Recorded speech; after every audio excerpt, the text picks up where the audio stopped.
To upgrade a device through the VMS software, we come to Device Management.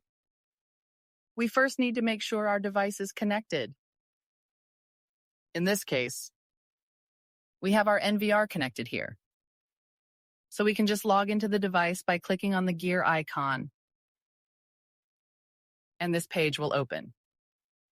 We basically have the same settings we have if we were directly in front of the NVR machine. Once this opens up, we have the same menu option. We can update the NVR firmware by clicking on Maintenance.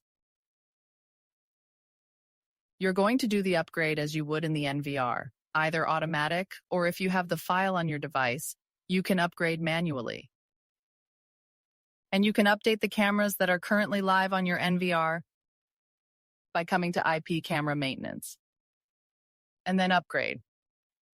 Selecting the camera with the version you want and adding the file path or automatic upgrade. This is how to update a device using the VMS software.